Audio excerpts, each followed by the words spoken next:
He didn't leave because he stopped loving you. He left because love was the one thing nobody ever taught him how to survive. In the next few minutes, I'm going to walk you through the 3 stages every avoidant moves through before they come back, and the one hidden factor that decides whether they stay for good or disappear again in 6 months.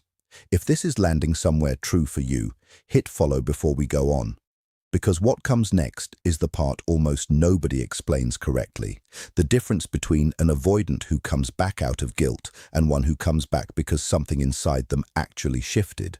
Avoidance gets misread constantly, almost always in the same direction.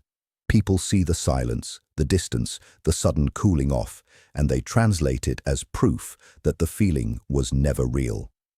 But armor and absence are not the same thing, even though they can look identical from the outside. Armor implies something is being protected. Absence implies there was nothing there to begin with. The pulling away most people experience from an avoidant partner is almost always the former, not the latter. What's happening underneath is rarely a decision in the conscious sense. It's closer to a reflex, the same way a hand pulls back from heat before the mind has time to process pain. Somewhere earlier in that person's history, closeness got coded as risk. Maybe it meant losing autonomy. Maybe it meant being responsible for someone else's emotional survival before they'd even learned to manage their own. Maybe it meant loving someone who left, or loving someone who never left, but also never truly arrived. Whatever the specific shape of it, the nervous system learned a rule. When things get close enough to matter, get out before it costs you something. That rule doesn't disappear with age. It just goes quiet, waiting in the background until a relationship gets serious enough to trigger it again. So the withdrawal a partner feels in the present moment isn't actually about the present moment at all. It's an old protective pattern firing on schedule, defending a much younger version of that person who never had the tools to handle what real intimacy demands. This is why taking the retreat personally so often backfires. It's not a referendum on how lovable someone is. It's a misfiring alarm system going off in a house that isn't actually on fire anymore, but still remembers exactly what it felt like the last time it was. Every wall has a reason for existing, and with avoidance, that reason is almost never invented out of nowhere. It's built in response to something that actually happened. Somewhere in that person's early experience, getting close to someone came with a cost too steep to keep paying. For some, it was a household where love was conditional, where affection had to be earned through performance, achievement, or silence about their own needs. For others, it was the opposite, a parent or caregiver who needed too much, who blurred the line between their feelings and the child's until the child learned that closeness meant disappearing into someone else's emotional world just to keep the peace. Either version teaches the same underlying lesson, just from different directions. Intimacy is not safe in its natural form. It has to be managed, rationed, kept at arm's length because the alternative is either abandonment or engulfment, losing the relationship or losing yourself inside it. A child doesn't have the language to name this. They just adapt. They learn to need less, want less, ask for less, because wanting too openly was once met with withdrawal, overwhelm, or punishment. That adaptation doesn't stay contained to childhood. It becomes a template, quietly running underneath every future relationship, including the one happening right now with someone who has never given any real reason for that fear. The wall isn't a judgment of the current partner's character. It's a structure built years earlier around a completely different person in a completely different context. It just happens to still be standing, fully intact, doing the only job it was ever built to do. This is why surface-level reassurance rarely dissolves it. Telling someone, "I won't hurt you," doesn't reach the wound because the wound was never formed through words. It was formed through repeated experience, long before reasoning could intervene. The wall responds to demonstrated safety over time, not promises made in a single conversation, however sincere those promises are. When the silence actually arrives, it rarely announces itself as fear. It shows up disguised as something colder and more deliberate-looking, distance, short replies, a sudden need for space that seems to come out of nowhere. From the outside, this reads as a verdict, It looks like someone weighing the relationship and quietly deciding it isn't worth the effort. But what's actually happening inside that person is closer to an alarm going off than a judgment being made. The nervous system doesn't wait for permission before it reacts. The moment closeness crosses some internal threshold, a threshold set years earlier by experiences that had nothing to do with the current partner, the body starts treating intimacy the same way it would treat any other threat. Heart rate shifts, focus narrows. The instinct to create distance stops feeling like a choice and starts feeling like survival. This is why the retreat often happens at the exact moments things are going well, which feels backwards until it's understood correctly. Going well is precisely what trips the alarm, because going well means getting close, and close is where the old danger lives. This is also why reasoning rarely interrupts it in the moment. Threat responses don't consult logic first. Someone can know, intellectually, that their partner has done nothing wrong and still feel the pull to withdraw as if something terrible were happening. The mind and the body are operating on two different timelines, one rooted in the present relationship, the other still running protective code from a much earlier one. None of this makes the silence comfortable to be on the receiving end of. It still hurts, and the hurt is valid regardless of where the silence comes from.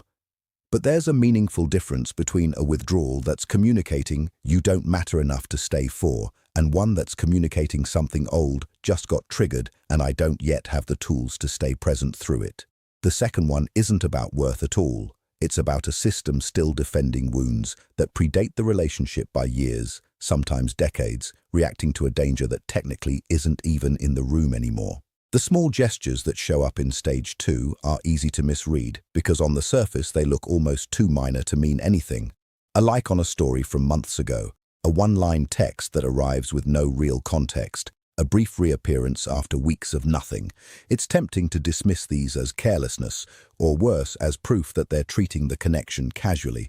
But underneath, something far more deliberate is happening, even if the person doing it couldn't fully explain it themselves. These gestures function as a kind of unconscious reconnaissance. Before someone who associates closeness with danger is willing to risk it again, they need data. Not data gathered through direct conversation. That would require a vulnerability they're not ready for yet, but data gathered indirectly through small, low-risk approaches that can be retracted instantly if they go wrong. A like can be explained away. A vague text can be followed by silence without consequence. Each one is really asking the same hidden question. If I move toward this person even slightly, what happens to me? The response on the other end becomes the actual experiment. If it's met with intensity, a flood of relief, a demand for explanation, an immediate full reopening of the relationship, the old alarm gets confirmed. Closeness moves fast. Closeness asks for more than I can give right now. If it's met with coldness or punishment, silence in return, a pointed reminder of past hurt, a different but equally damaging conclusion gets reached. It's not safe to reach out here either. The door is gone now. What rarely gets considered is the third option, which is also the hardest to hold: responding with steadiness. Acknowledging the gesture without rushing to fill the space it left, without performing indifference either. This doesn't feel dramatic in the moment, and that's exactly the point. It gives no new data confirming danger in either direction. Over repeated instances, this is what actually starts to recalibrate the old pattern. Not a single grand reassurance, but the accumulation of small approaches that were met with neither chaos nor punishment, just steady, ordinary presence. Most returns never make it past performance. Someone disappears, then comes back with the right words, maybe even the right actions for a while, more communication, more presence, a sincere-sounding apology for the distance. It can look like real change, and sometimes it's enough to convince both people that something has shifted. But there's a difference between adjusting behavior to relieve guilt or loneliness and actually confronting the thing that caused the withdrawal in the first place. Only one of those holds up under pressure. Behavior change driven by guilt is reactive. It exists because discomfort got too loud to ignore.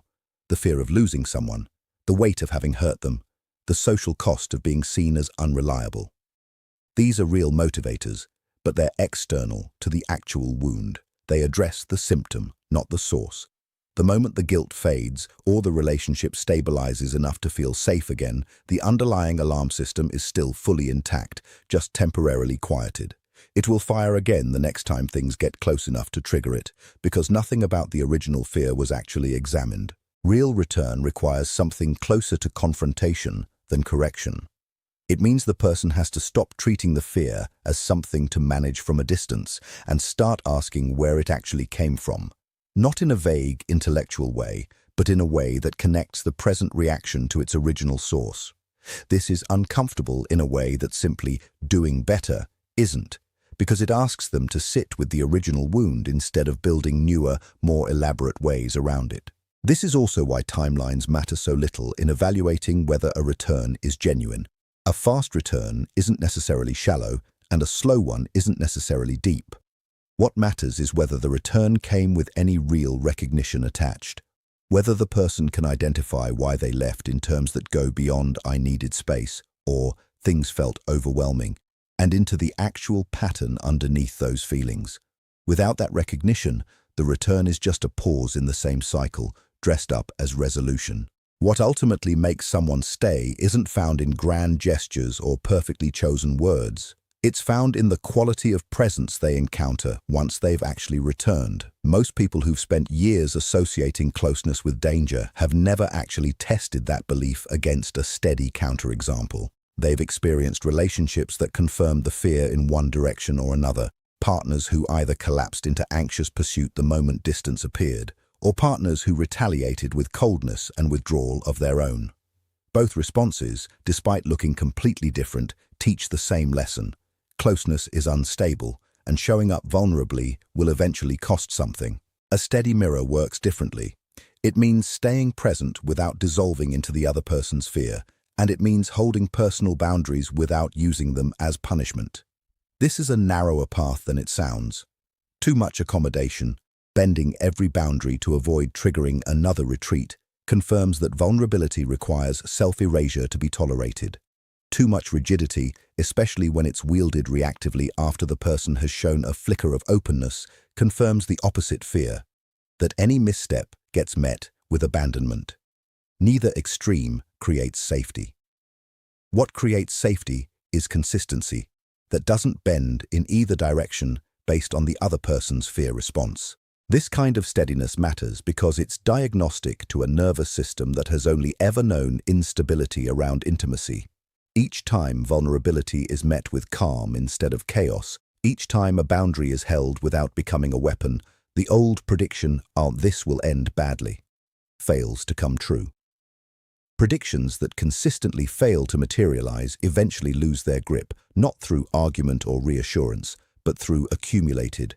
What ultimately makes someone stay isn't found in grand gestures or carefully chosen words. It's found in the quality of presence they encounter once they've actually returned. Most people who've spent years associating closeness with danger have never tested that belief against a steady counterexample. Their past relationships confirmed the fear in one direction or another. A partner who collapsed into anxious pursuit the moment distance appeared, or one who retaliated with coldness and withdrawal of their own. Both responses, despite looking completely different on the surface, teach the same underlying lesson: that closeness is unstable, and showing up vulnerably will eventually cost something. A steady presence works differently. It means staying engaged without dissolving into the other person's fear and holding personal boundaries without using them as punishment. This is a narrower path than it sounds. Too much accommodation, bending every limit to avoid triggering another retreat, confirms that vulnerability requires self-erasure to be tolerated. Too much rigidity, especially when it shows up reactively right after the other person has risked a flicker of openness, confirms the opposite fear, that any misstep gets met with abandonment. Neither extreme builds safety. What builds safety is consistency that doesn't bend in either direction based on the other person's fear response in the moment. This kind of steadiness matters because it functions as evidence to a nervous system that has only ever known instability around intimacy. Each time vulnerability is met with calm instead of chaos, each time a boundary is held without becoming a weapon, the old prediction, "this will end badly," fails to come true. Predictions that consistently fail to materialize eventually lose their grip, not through argument or reassurance, but through accumulated lived experience that contradicts them. This is also why it can't be performed for show or sustained for a few weeks as a tactic. It has to be genuine, because anyone who has spent a lifetime scanning for danger in closeness develops a fine-tuned ability to detect when steadiness is real and when it's strategic. And a steadiness that's secretly waiting for something in return rarely survives long enough to do the quiet, repetitive work that actual change requires. There's a particular kind of disorientation that happens when someone reacts to you as though you've done something you haven't actually done, gotten defensive about a comment that wasn't critical, gone quiet after a moment of closeness that should have felt good, treated a small inconsistency like evidence of a much bigger betrayal. It feels personal because it's happening to you in real time in response to something you said or did, but often you're not actually who they're reacting to. You're standing in for someone else. This is one of the least intuitive parts of how these patterns work. The mind doesn't always clearly separate past experience from present reality, especially when current circumstances resemble old ones closely enough. A tone of voice, a particular kind of silence, even the general shape of getting close to someone. These can be enough to activate old material, and once activated, that old material gets laid over the present moment like a transparency sheet. The partner standing in front of them gets seen through that overlay, not as themselves, but as a stand-in for whoever taught them that closeness was dangerous in the first place. This explains a lot of the confusion that shows up in cycles of return and retreat. Someone comes back, genuinely wanting connection, and then reacts to a perfectly reasonable moment as though it were the same threat that hurt them years earlier. The current partner, having done nothing to deserve that reaction, is left confused, defending themselves against a charge that was never really about them. Until this gets recognized, until the person can pause long enough to ask, is this actually happening, or am I responding to something older, every return stays fragile.